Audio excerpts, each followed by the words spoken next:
the armed forces. I live here in Santa Ana. Like, you know, I'm not going nowhere. I'm not going to do nothing. You know, my friends are getting locked up. So it's just like, what's the point? I mean, what's the point of staying here? I might as well just leave. And then I talked to a recruiter, and he starts telling me, okay, you could go here, and you could go there, and you could do this and that. So it sounded good. It did. It sounded good.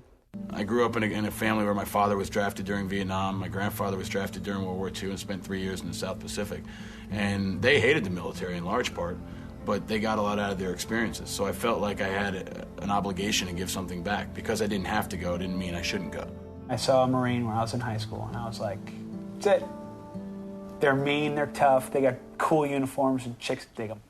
The killing and the bloody business of the military, they downplay that because parents don't want to hear it, and people don't want to think about it. It's just for training purposes only. They know what they're doing. They know where to go. They know what to say. And it's sad because it's just like all these guys thinking, you know, for once in my life, I'm going to leave and I'm not coming back. They go straight to Iraq. While you talk about health care and you talk about pay and your benefits and, you know, and all these things that are positives, without a doubt, educational benefits. I mean, all these things, they're great. That's not what your purpose is in the military. I mean, your purpose is to kill. I mean, that is your primary, especially as an infantryman. I mean, make no mistake about it. That's what your purpose is to take life.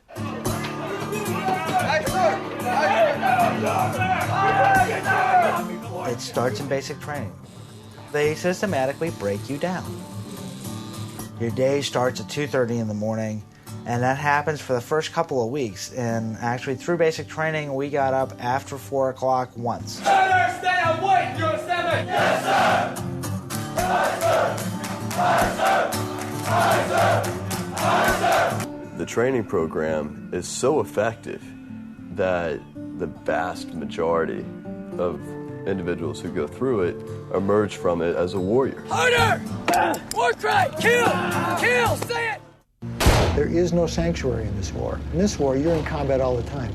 Not only if you're a combatant, but if you're a support personnel. You're in the war zone. It's a street-by-street battle, a town-by-town battle, and the combatants are invisible. They look just like the people. Families would ask, can we come in and try to find our son? We think you killed him last night. And I felt at least somewhat responsible for that. Just like I had no control over the circumstances that put me in Iraq, they had no control over the circumstances that put them and me on the same battlefield.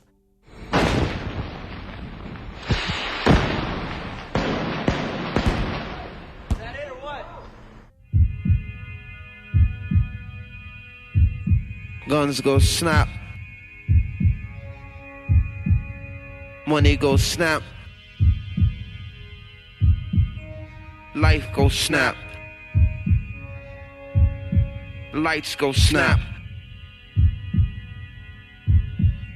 Cannons go snap. Mind go snap. Nerves go snap. Necks go snap.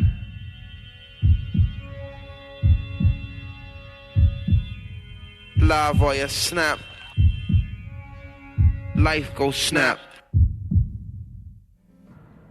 I think the number of killed needs to be re-examined. The number of wounded needs to be re-examined. And I think the big question is the number of injured. People who don't sustain an injury as a result of enemy contact directly. I think those numbers are much higher than anybody really knows right now. As these vets come back, you're not going to know who they are. They kind of ghost into society. They might be the quiet kid in the back of a college class. They might be, you know, a kid that's cleaning up at McDonald's. It might be, you know, you don't know. You have no idea.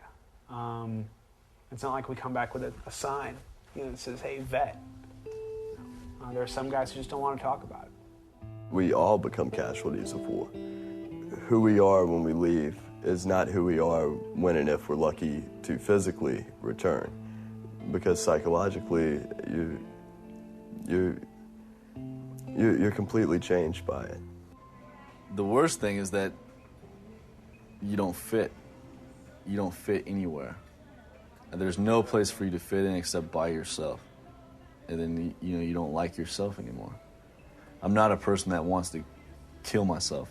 But if there's ever a time that I didn't, that I felt that way, it was then. And that's horrible, being out of the military for the first day and you can't go to sleep at night because you hate yourself and you hate what you just did. It's a horrible feeling. While you're in the military, you're taught to know that they're going to take care of you as long as you take care of them. As soon as they get out and they start questioning, well, why is this institution doing these things to me? Why aren't they returning my phone calls? Why aren't they filing my claims?